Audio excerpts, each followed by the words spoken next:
ويطالبون بإسقاط الولاء والبراء من الإسلام، ولو تمكنوا لمسحوا الآيات التي في القرآن، وحاولوا أنها ما تكتب في المنهج ولا تكتب في المقررات، حاولوا هذا إنها ما تكتب في المنهج.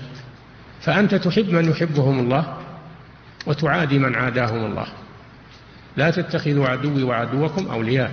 الله عدو للكافرين لا يحب الكافرين، فأنت لا تحبهم. وكل له دينه، يقولون كل له دينه، يقولون اليهود يعبدون الله والنصارى يعبدون الله ونحن نعبد الله، يعني معناه صارت الأديان سواء كلها عبادة لله. نقول لا، اليهود لا يعبدون الله وإنما هم كفار مشركون. النصارى أشد، يعبدون المسيح ويقولون ثالث ثلاثة أو ابن الله أو هو الله، تعالى الله عما يقولون. هم لا يعبدون الله وليسوا على دين.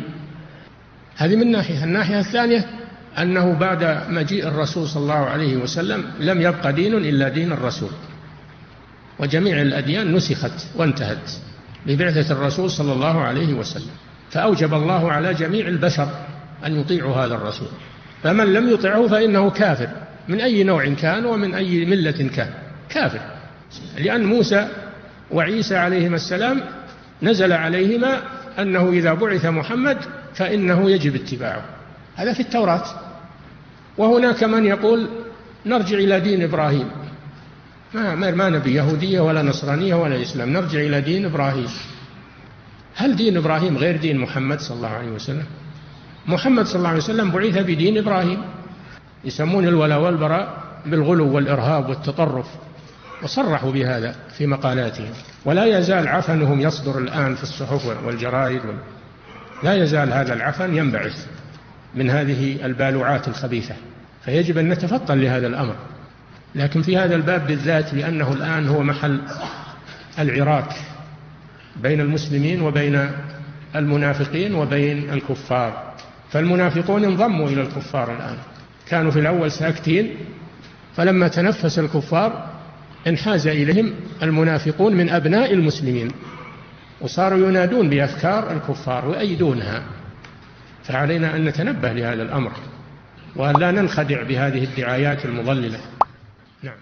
الطرف الثاني المنحلين اللي ما يرون الولاء والبراء ويرون الناس سواء، ولا يقولون ما علينا من الدين، الدين كل له دين، لكن حنا بنو الإنسان وبنو آدم ونحن سواء، ولا يجوز كره الآخر. يسمونه كره الآخر، يسمونه كره الآخر. لا تكره أحدا، الإنسانية، عليك بالإنسانية. وبنو آدم كلهم إخوان، لا فرق بين كافر ومسلم. هكذا ينادون الآن، ويطالبون بإسقاط الولاء والبراء من الإسلام، ولو تمكنوا لمسحوا الآيات التي في القرآن، وحاولوا أنها ما تكتب في المنهج ولا تكتب في المقررات.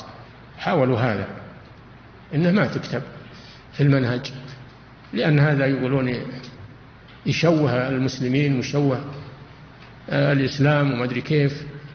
فهم على طرف النقيض مع الغلاة، هؤلاء مفرطون وأولئك مفرطون، إفراط أو تفريط.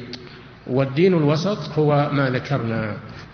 فأنت تحب من يحبهم الله وتعادي من عاداهم الله. لا تتخذوا عدوي وعدوكم أولياء. الله عدو للكافرين لا يحب الكافرين، فأنت لا تحبهم. فأنت تحب من يحبه الله وتبغض من يبغضه الله. هذا هو المقياس في الحب والبغض والولاء والبراء. تابع لمحبة الله وبغض الله للأعمال وللأشخاص. فأنت لا تحب من الأشخاص إلا من يحبه الله، ولا تحب من الأعمال إلا ما يحبه الله. فهذا أمر يجب أن نتفطن له غاية التفطن، لأن الآن الحملة شرسة ضد هذا الباب. يريدون أن يقتلعوا الولاء والبراء من الإسلام، وأن ما يكون بين الناس فرق أبدا، كلهم بنو آدم وكلهم إخوان وكل له دينه. يقولون كل له دينه، يقولون اليهود يعبدون الله والنصارى يعبدون الله ونحن نعبد الله، يعني معناه صارت الأديان سواء كلها عبادة لله. نقول لا، اليهود لا يعبدون الله وإنما هم كفار مشركون. النصارى أشد، يعبدون المسيح ويقولون ثالث ثلاثة أو ابن الله أو هو الله، تعالى الله عما يقولون. هم لا يعبدون الله وليسوا على دين. هذه من ناحية. الناحية الثانية أنه بعد مجيء الرسول صلى الله عليه وسلم لم يبق دين إلا دين الرسول، وجميع الأديان نسخت وانتهت ببعثة الرسول صلى الله عليه وسلم، فأوجب الله على جميع البشر أن يطيعوا هذا الرسول، فمن لم يطعه فإنه كافر من أي نوع كان ومن أي ملة كان، كافر. وإن كان يزعم أنه يعبد الله، وإن كان يزعم أنه تابع لموسى أو عيسى، قد كذبوا، ليسوا تابعين لموسى، لأن موسى وعيسى عليهما السلام نزل عليهما أنه إذا بعث محمد فإنه يجب اتباعه.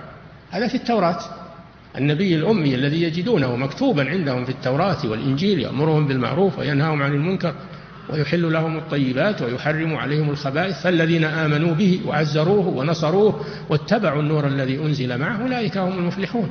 هذا الموجود في التوراة والإنجيل. فهم كذبوا في قولهم إنهم يتبعون موسى أو يتبعون عيسى.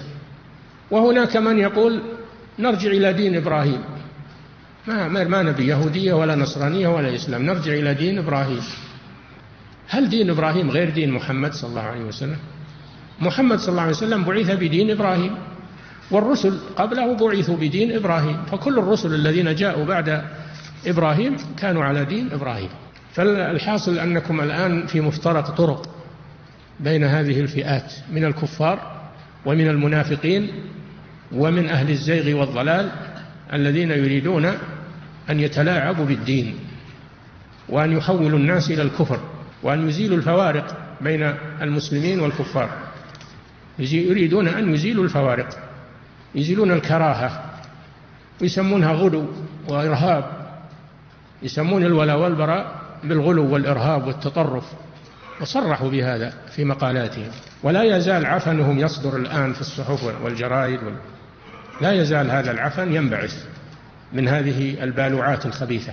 فيجب أن نتفطن لهذا الأمر، وأن يزيد حرصنا على الفهم، ما هو على الغيرة غير مؤسسة على حق، على الفهم الصحيح لدين الله عز وجل، لا إفراط ولا تفريط في هذا الباب وغيره.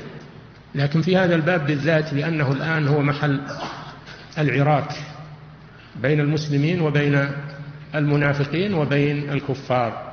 فالمنافقون انضموا إلى الكفار الآن، كانوا في الأول ساكتين، فلما تنفس الكفار انحاز إليهم المنافقون من أبناء المسلمين، وصاروا ينادون بأفكار الكفار ويؤيدونها.